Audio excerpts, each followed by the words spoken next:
शुरुआत होती है एक पुराने गांव से, जहां पर हम एक लेक को देखते हैं जिसका पानी पूरा काला है और तभी एक आदमी उसमें कूद जाता है, जिसके कुछ देर बाद ही वो पूरी तरह से गायब हो जाता है, जो बहुत ही भयानक लग रहा था।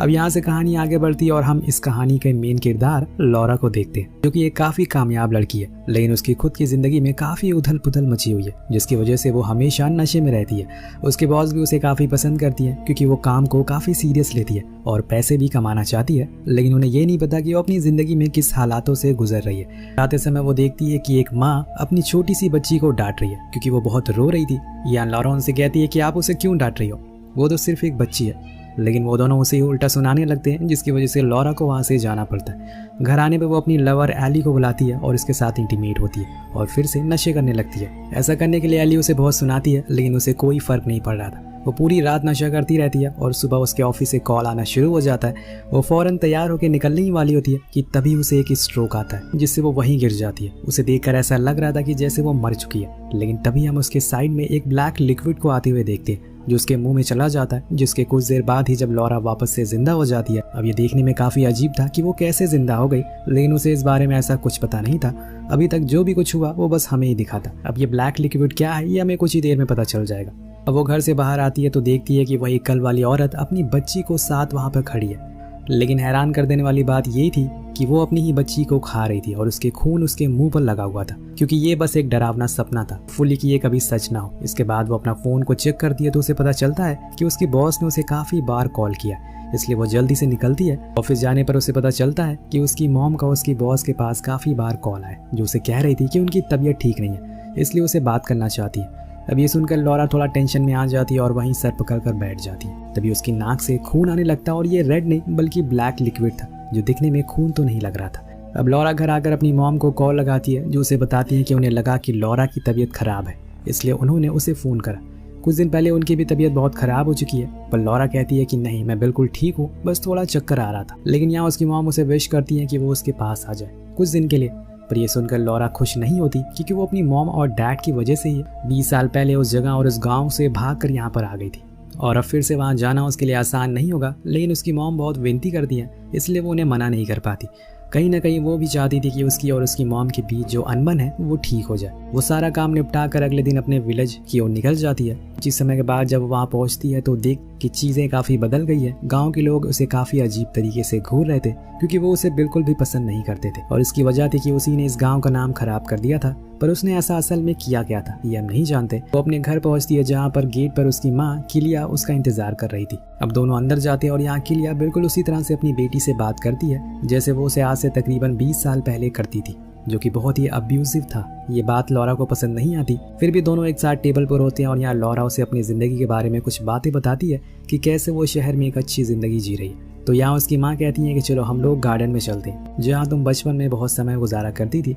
लेकिन लॉरा के मन में इसके विपरीत चीज़ें होती है। वो कहती है कि वो जगह मेरी पसंदीदा नहीं, बल्कि मैं वहाँ आपसे छुपने के लिए जाया करती थी, क्योंकि आपका व्यवहार कभी मुझे पसंद ही नहीं था। और इसी बात को लेकर उन दोनों के बीच में थोड़ी बहस हो जाती है, जिसकी वजह से लॉरा उठकर घर के बाहर आ जाती है। अब यहाँ उसकी बचपन की दोस्त एबी मिलने आती है उससे, और दोनों विलेज के चर्च के पास खड़े होकर बातें करना शुरू करते थे, जिसमें लॉरा उसे बताती है कि वो शहर में एक अच्छी ज़िंदगी जी रही है, यहाँ से वो अच्छी तरीके से रह रही है। और वहीं एबी बताती है कि उसने अपनी माँ को कैंसर की वजह से खो दिया।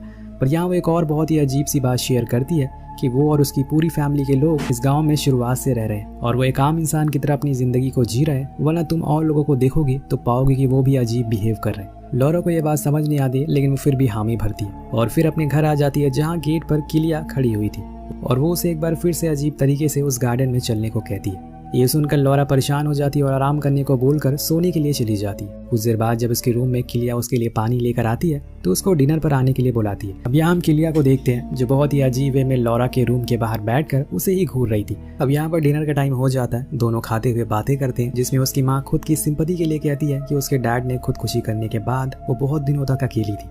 उसने बहुत दिनों तक उसे संभाला और सारे लोगों ने कहा कि उसे दूसरी शादी कर लेनी चाहिए, लेकिन उसने किसी की बात नहीं सुनी। तभी लॉरा की तबीयत खराब हो जाती है और वो जाकर वॉमिट कर देती है। दरअसल दोस्तों, जब भी लॉरा कुछ खाती है तब हमेशा उसके बाद उसे वॉमिट हो जाती है, और इसीलिए वो हमेशा लिक्विड जैसे खानों पर ज्यादा निर्भर रहती है। इसके बाद उसे पीरियड्स भी आते हैं और शॉकिंगली हम देख पाते हैं कि उसका खून असल में रेड नहीं बल्कि ब्लैक है। उधर उसकी माँ किलिया की भी तबीयत खराब होना शुरू हो जाती है। उसकी नाक से वही ब्लैक लिक्विड आने लगता है, जिसे देखकर वो बहुत ही ज्यादा घबरा जाती है और जाकर उसे ढूंढती है। खैर इसके बाद अब लॉरा सोने के लिए चली जाती है। अपनी मॉम का दिया हुआ पानी पीकर वही घर के बाहर खड़ी हुई कार में हम किलिया को देखते हैं, जो बुरी तरह से चिल्ला रही थी। और जब वो अपना हाथ मिरर पर लगाती है तो उसके हाथ से वो ब्लैक लिक्विड रिलीज होता है। इधर लॉरा सो जाती है और एक बार फिर उसके पास किलिया आती है। उसे बहुत ही भयानक तरीके से घूरने लगती है। वो उसका नाम बार बार लेना शुरू करती है और फिर उसके मुंह पर हाथ भी फेरती है ताकि वो कंफर्म हो सके कि वो सो रही है या फिर नहीं। अब वो उसके ऊपर बैठ भी जाती है ये कंफर्म करने के लिए, और तब उसे पता चलता है कि हाँ वो सो रही है। वो उसे घसीटते हुए बाहर ले आती है और उसी गार्डन में ला देती है और फिर वहाँ बने एक स्टोर रूम के गेट को खोलना शुरू करती है, जो न जाने कितने सालों से बंद है। पर पता नहीं कैसे यहाँ पर लॉरा की आंख खुलना शुरू हो जाती है तो किलिया फौरन वहाँ से भागकर घर के अंदर आ जाती है। यहाँ जब लॉरा नींद से जागती है तो खुद को बाहर देखकर हैरान थी, पर उसे लगता है कि शायद वो नींद में चलकर यहाँ तक पहुँच गई हो। नेक्स्ट मॉर्निंग जब किलिया किचन में खाना बना रही थी तो लॉरा उसके रूम में जाती है, जहाँ पर उसे एक डायरी मिलती है जिसमें किलिया ने अपने फिजिकल एक्टिविटी के बारे में काफ़ी कुछ लिख रखा था, जिसे देखकर वो समझ जाती है कि ये सब जो उसकी मॉम कह रही थी वो सब एक दिखावा है। डैड के जाने के बाद उसके कई सारे बॉयफ्रेंड रह चुके हैं और ये बात उन्होंने उसे कभी नहीं बताई। उधर हम किलिया को देखते हैं जो खाना बनाते समय लॉरा के खाने में कुछ नशीली दवाइयाँ मिला रही थी, लेकिन जब वो उस खाने को खाती है तो वॉमिट कर देती है। जैसे कि आपको पता ही है उसे कोई भी सॉलिड खाना डाइजेस्ट ही नहीं होता। इसके बाद वो घर के बाहर जाने लगती है, लेकिन उसकी मॉम एक बार फिर उसे उस गार्डन में चलने को बोलती है और वो फिर से मना कर देती है। यहाँ किलिया को उसे ज़बरदस्ती कहती है कि तुम्हें मेरे साथ चलना ही होगा, लेकिन लॉरा कहाँ किसी की सुनने वाली थी। वो वहाँ से वॉक के लिए निकल जाती है। बीच में हम एबी के बूढ़े पिता को भी देखते हैं, जो गाँव वालों से कह रहे थे कि तुम्हें उस चर्च के रिचुअल में हिस्सा नहीं लेना चाहिए, वो तुम्हारी आत्माओं की बलि दे रही है। लेकिन सारे गाँव वाले उसकी बात का मजाक बनाते हैं, तभी एबी आकर उन्हें वहाँ से ले जाती है। उधर हम लॉरा को देखते हैं जो जाकर एक फील्ड पर रुक जाती है, जहाँ पर उसकी मुलाकात एबी से होती है, जो उसे बताती है कि उसकी माँ ने उसके ऊपर नजर रखने के लिए उसे बोला है ताकि तुम फिर से यहाँ से भाग ना जाओ। यहाँ में एक और बात पता चलती है कि दोनों शुरुआत के दिनों में एक दूसरे से काफी करीब थे, लेकिन फिर लॉरा ने उसे छोड़ दिया और उस समय पर एबी बहुत ही बुरी हालत में थी क्योंकि उसकी मॉम की मौत हो चुकी थी, जिसकी वजह से उसके डैड भी शराब पीने लगे थे। वो अकेली पड़ चुकी थी, लेकिन उसने फिर भी खुद को संभाला। इसके बाद लॉरा अपने घर आ जाती है, जहाँ पर उसकी मॉम उससे कहती है कि आओ साथ में लंच करते हैं। लेकिन लॉरा अब यहाँ की चीज़ों से परेशान हो चुकी थी। वो अब शहर के लिए निकलने वाली थी, पर तभी उसकी मॉम उसे रोकते हुए कहती है कि वो अब मरने वाली है। और ये सुनते ही उसके होश उड़ जाते हैं और उसकी बात सुनकर वो रुक जाती है। जिसके बाद किलिया अपनी बेटी को बताती है कि तुम्हारे डैड ने तुम्हें पैदा किया था क्योंकि मुझे एक बीमारी थी जिस वजह से मैं कभी माँ नहीं बन पाई। और एक दिन अचानक से उसके डैड को क्या हुआ, उन्होंने पता नहीं क्यों जाकर खुदकुशी कर ली। ये सब सुनकर लॉरा थोड़ा इमोशनल हो जाती है और अपनी मॉम के साथ कुछ टाइम बिताने के लिए बाहर आ जाती है। ये लोग एक लेक के पास आते हैं और इसी लेक को हमने कहानी की शुरुआत में देखा था, जहाँ पर एक आदमी ने खुद की जान दी थी। वो आदमी कोई और नहीं बल्कि लॉरा के डैडी थे, पर उसे इस बारे में कुछ पता नहीं था। इसके बाद लॉरा उनसे कहती है, मुझे ये मरकर वापस जिंदा होने वाली बातों पर यकीन तो नहीं है, लेकिन एक दिन जब मैंने ओवरडोज कर लिया तो मैं मरने ही वाली थी। तब मुझे ऐसा लगा कि डैड ने आकर मुझे बचा लिया। ये सुनकर किलिया के चेहरे का रंग ही बदल जाता है। वो उससे कहती है कि अगर ऐसा है तो तुम्हें मेरे साथ गार्डन चलना होगा, जहाँ पर एक जगह है, वहाँ पे तुम अपने डैड से कनेक्ट हो सकती हो, उनसे बात कर सकती हो। लॉरा को उसकी बातों पर यकीन होने लगा था, इसलिए वो उनके साथ चली जाती और फिर वो लोग उसी स्टोर रूम के पास जाते हैं जिसका ताला किलिया उस रात खोल रही थी। लेकिन उससे पहले ही लॉरा जाग जाती है और फिर हमें पता चलता है कि ये लॉरा के डैड का नर्सिंग हाउस हुआ करता था और वो ज़्यादातर अपना टाइम यहीं पर बिताया करते थे। वो उसे एक ब्लैक कॉर्नर की तरफ इशारा करते हुए कहती है कि तुम्हें वहाँ जाना होगा, शायद वहाँ तुम्हें तुम्हारे डैड मिल जाए। लॉरा जाने लगती है कि तभी हम पीछे किलिया को एक फ्लावर पॉट उठाते हुए देखते हैं। शायद वो उसे मारने वाली है, पर ऐसा कुछ हो पाता उससे पहले लॉरा उसे देख लेती है और पीछे मुड़ जाती है और गुस्से में कहती है कि उसके डैड सिर्फ एक डरपोक थे और इसीलिए वो अपनी फैमिली को छोड़कर यहाँ से चले गए। वहीं दूसरी ओर हम चर्च के बाहर एक पेड़ को लगे हुए देखते हैं जिसके ऊपर कुछ अजीब अजीब से नोट लटके हुए थे, जैसे कि thank you for my teeth, thank you for my hair और बहुत कुछ। तभी हम एक बूढ़े आदमी को भी देखते हैं जो आकर एक और नोट टांग देता है, जिसके बाद वो बहुत ही अजीब बर्ताव करना शुरू कर देता है। दूसरी तरफ लॉरा घर जाने के बाद वहाँ से जाने के लिए जिद करती है, पर उसकी मॉम उसे रोकती है। लेकिन अब उसके गुस्से का बांध टूट चुका था। वो उसके मुंह से वो डायरी वाली बात भी बोल देती है, जिसके बाद किलिया का चेहरे का रंग बदल जाता है। वो गुस्से में जाकर चाय बनाने लगती है, पर तभी उसकी तबीयत और बिगड़ जाती है। उसके मुंह से हम वही ब्लैक लिक्विड गिरते हुए देखते हैं, जिसमें से इस बारी कुछ अजीब तरह के कीड़े भी बाहर आ रहे थे। अपनी माँ की तबीयत खराब होते हुए देखकर लॉरा को अपनी गलती का एहसास होता है। वो अपनी माँ से माफ़ी मांगती है, लेकिन अब देर हो चुकी थी और इसलिए वो उसे जल्दी से यहाँ से जाने के लिए बोलती है। उसके जाने के बाद हम बाहर खड़ी उसी कार में 2 लोगों को देखते हैं, जिसमें से वो औरत उस आदमी को जिंदा ही खा रही थी, जो देखने में बहुत ही ज़्यादा भयानक था। उधर लॉरा एबी से मिलती और उसे बहुत सी बातें करती है, जिसमें वो बताती है कि उसके डैड अभी बहुत गुस्सा है गॉड से, क्योंकि उन्होंने उसकी माँ को बिना वजह के अपने पास बुला लिया। यहाँ वो ये भी बताती है कि उसे कैंसर था, पर एक डॉक्टर को दिखाने के बाद वो बिल्कुल ठीक हो गई।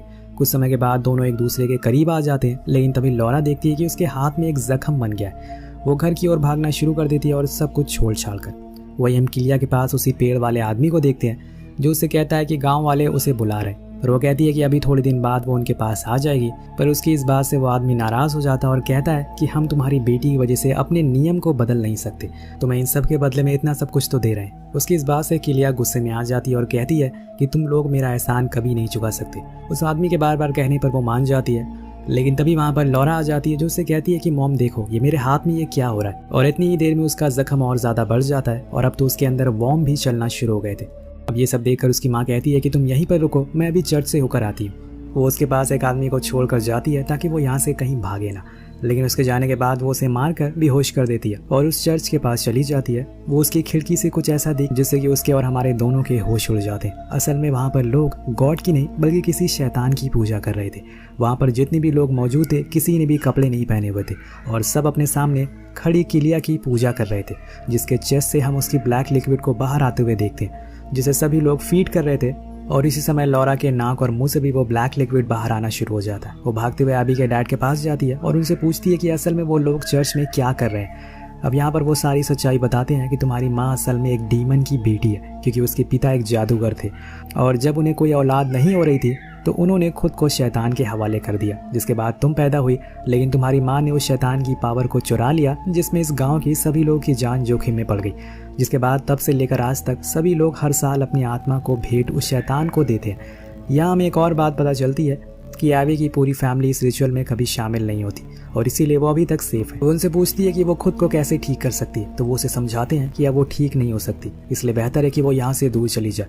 लेकिन जब वो बाहर जाती है तो देखती है कि वहाँ पर उसे एक आदमी मिलता है, जो उसे कहता है कि तुम्हारी माँ तुम्हें बुला रही है। वो आदमी असल में उसे नर्सिंग हाउस के पास लेकर जाता है, जहाँ पर एक ब्लैक लिक्विड का पूल था, और फिर उसे ढकेलने की कोशिश करता है, लेकिन उल्टा खुद ही उसमें गिर जाता है। जिसके बाद उस पूल से एक फीमेल डेमन बाहर आती है और उसे अंदर ले जाती है। उसके सारे वॉर्म उसके शरीर में घुस जाते हैं। ये सब देखकर लॉरा बहुत डर जाती है और वहाँ से भागना शुरू कर देती है। लेकिन तब तक वहाँ पर एबी भी आ जाती है और उसे पकड़कर उसी पूल में डालने की कोशिश करती है। यहाँ वो उसे बताती है कि उसका कैंसर वापस आ गया है और अब उसे किलिया ही ठीक करेगी, क्योंकि वो उसके लिए बरसों से काम कर रही है। ये जानकर लॉरा हैरान रह जाती है और तभी हम वहाँ पर किलिया को देखते हैं, जो इस कहानी का पूरा प्लॉट खोल देती है। वो बताती है कि वो असल में उसकी नहीं बल्कि इस डीमन की बेटी है, और जब उसने ओवरडोज किया तो वो मरने वाली थी, लेकिन तभी शैतान ने उसे बचा लिया। पर इसी चक्कर में उसने अपनी पावर खो दिया, जिसके बाद इस गांव के सभी लोग परेशान हो गए। इसलिए उसने उसे यहाँ पर बुलाया है ताकि हम तुम्हारी बलि उस डीमन को चढ़ा सके, जिसके बाद सब कुछ पहला जैसा हो जाए। ये सब सुनकर लॉरा के तो होश उड़ जाते हैं कि ऐसा कैसे हो सकता है।